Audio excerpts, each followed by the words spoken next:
और सबसे दर्दनाक घटना ये थी कि उसकी 14 साल की एक बच्ची थी उस परिवार की, उसके साथ एक गैंग रेप हुआ। और उस माँ का डायलॉग जो उस माँ ने अपनी बच्ची को उन दरिंदों से बचाने के लिए तब उसने कहा था कि अब्दुल अली एक एक करके करो वरना मर जाएगी मेरी बच्ची।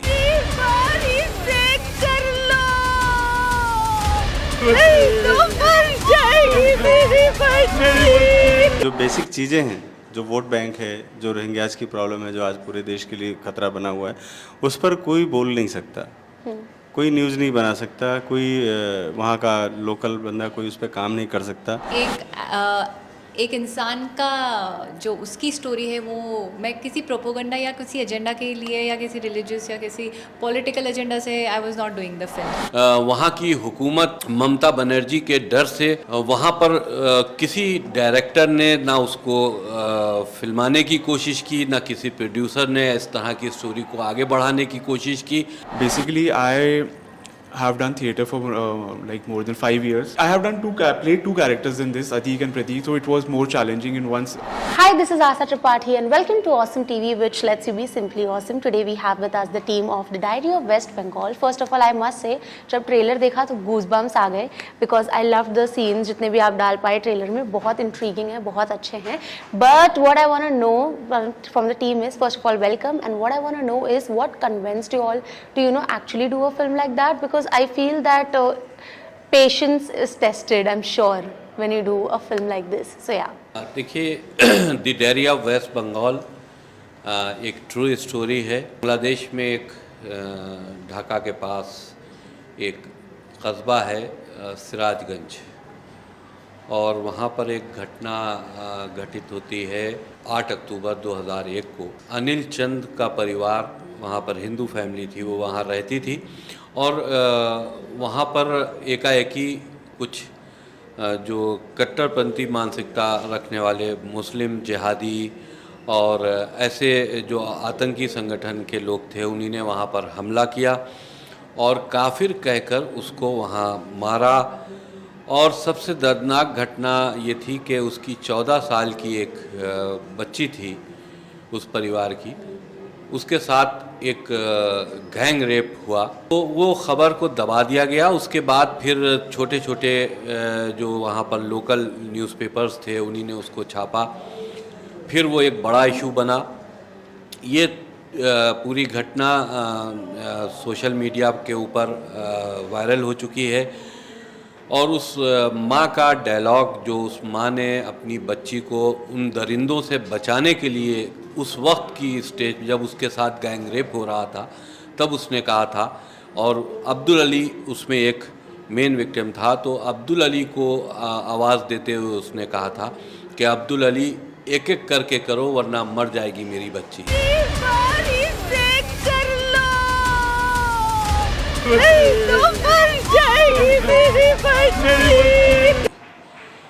ये एक दर्दनाक उसका डायलॉग था जो मीडिया में भी वायरल हुआ, और एक माँ दरिंदों से अपनी गैंग रेप के दौरान अपनी बच्ची को बचाने के लिए अगर ऐसा अल्फाज बोले तो बहुत शर्म की बात पूरे समाज के लिए, पूरे देश के उन तबके के लिए है जिनके अंदर इंसानियत है।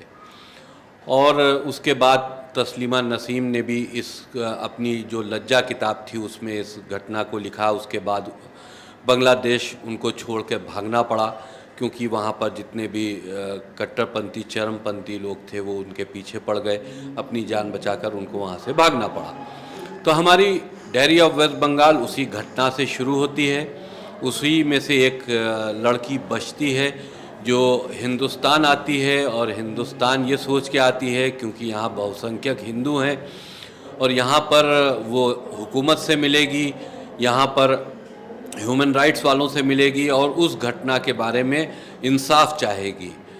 तो वो कैसे आती है, उसकी क्या जर्नी है, रोहिंग्यास का क्या इश्यूज़ हैं वहाँ पर, जो एक इंटरनेशनल इशू है रोहिंग्यास का, वो सब जानते हैं कि बंगाल के माध्यम से ही उसी बॉर्डर के रास्ते से वो बांग्लादेश में से और पश्चिम बंगाल में आते हैं।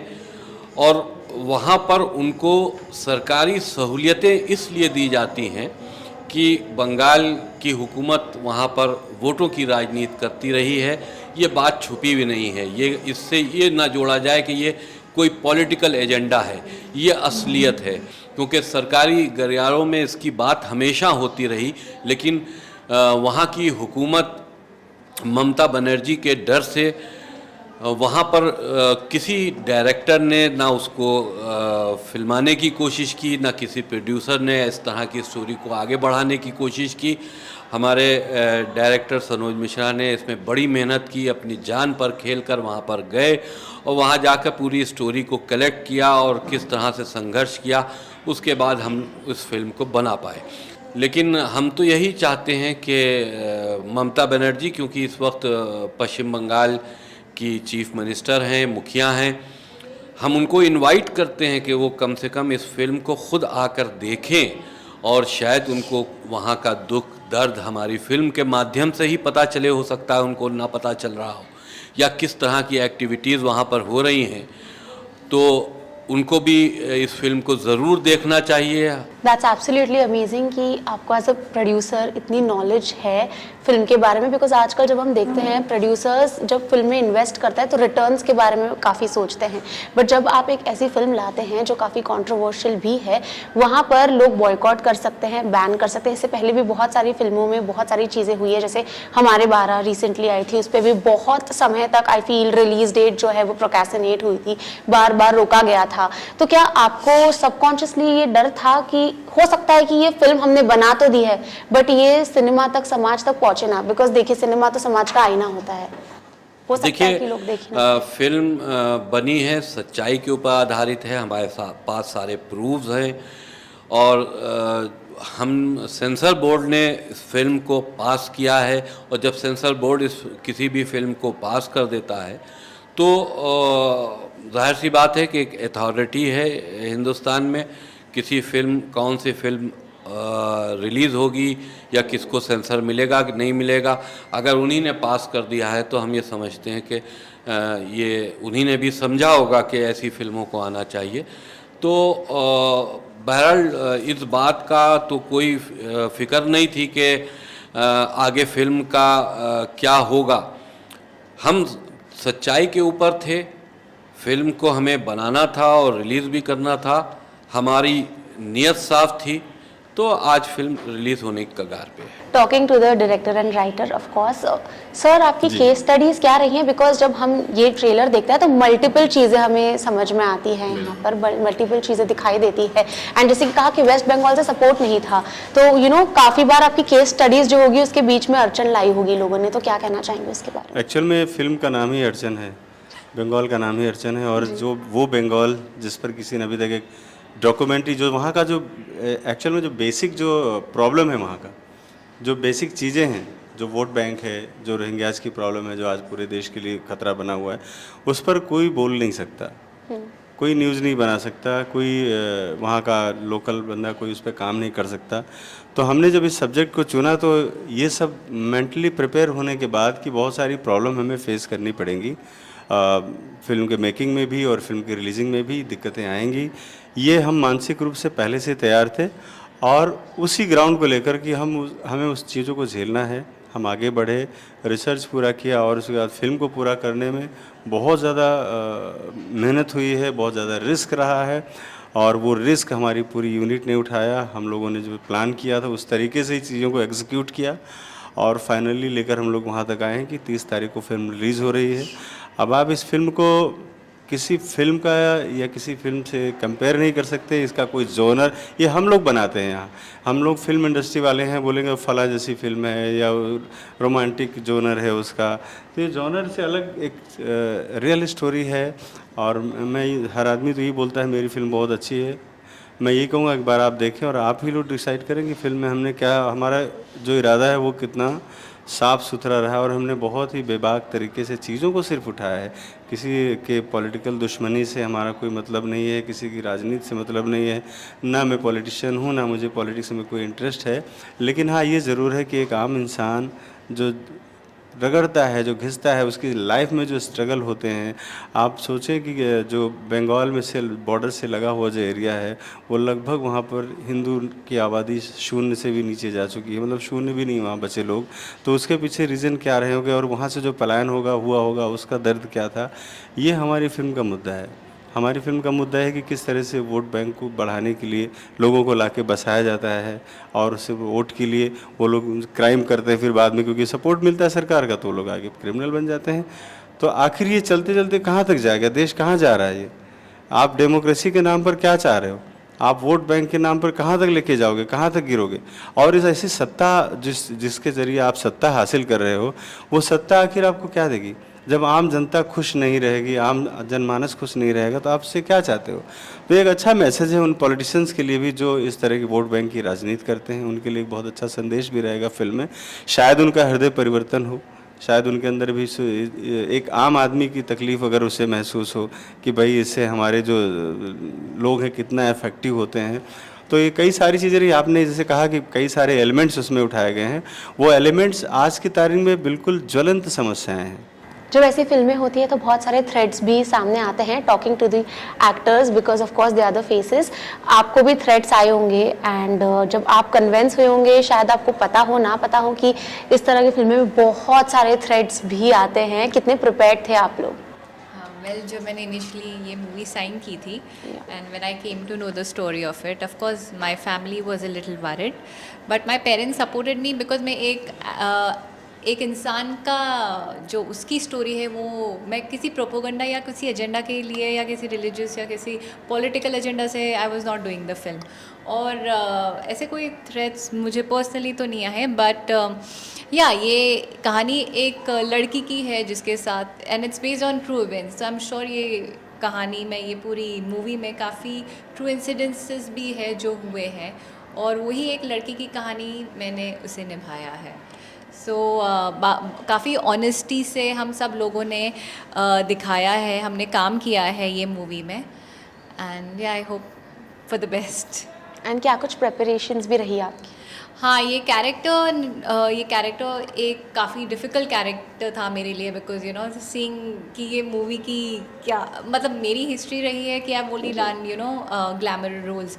सो this movie was something where I wanted to get into the character of the girl जो ये गर्ल प्ले करती जिसके साथ एक्चुअली ये सब हुआ है। तो मैंने काफ़ी थिएटर ग्रुप्स मैंने काफ़ी थिएटर किया हुआ है, मैंने अदर क्लासेस भी किए हैं। तो मेरे सर जो है देव फौजदार सर, वो भी हमारे इस मूवी में हैं। उनसे काफ़ी मुझे सीखने को मिला कि सर मैं इस कैरेक्टर को कैसे निभा सकती हूँ विद ऑनेस्टी एंड ऑल। तो उन्होंने काफ़ी हेल्प की। ऑफ कोर्स हमारे डायरेक्टर्स थे, मैंने काफ़ी डीप तक गई कि आई वांटेड टू नो कि इसमें कितनी सच्चाई है ये स्क्रिप्ट में। तो मैंने सर को हर चीज़ के लिए प्रूफ मांग रही थी, चाहे वो हिंदू वेदास या स्क्रिप्चर्स में क्यों ना हो। सर बोलते थे देखो ये एक्चुअल में है, क्योंकि मैं काफ़ी टाइम ऐसे हेजिटेट होती थी कि मैं ये क्यों बोलूँ, पर जब सर ने मुझे दिखाया कि ये एक्चुअल में है, I could with honesty say whatever was suppose to say in the movie. तो काफ़ी प्रूफ और रिसर्च के बाद ये हम सर ने स्टोरी लिखी है और उसको हमने काफ़ी ऑनेस्टी से निभाया है। जैसे कि आपने कहा कि आपका जो ग्राफ है वो पहले बहुत ग्लैमरस एंड ऑफ कोर्स हमने भी देखा है बहुत डिफरेंट रहा है, but what I would like to say is an actress always wants to be versatile, even that comes with actors. So I think this film will give you that approach as well where people would introduce you with versatility. Exactly, that was one of the reasons I had to tell my family कि you know it is going to give, as an actor I would love to do different roles। Yeah. और ये actor के सामने ऐसा role आना is very unique, you know, very different, बहुत कम लोगों को मिलता है। मुझे जब ये अपॉर्चुनिटी मिली थी आई वॉज सो ग्रेटफुल कि यू नो कि मैं ये कैरेक्टर को निभा सकती हूँ एंड विथ ट्रू ऑनेस्टी मुझे ये निभाना है, यू नो। सो ऑफकोर्स ऐसे कैरेक्टर्स मिलना बहुत मुश्किल है एंड जब सर ने मुझे अप्रोच किया I immediately said yes. Talking to you, of course, what convinced you to do the film, and of course, what were your preparations? I can see from your look and all, it's matching.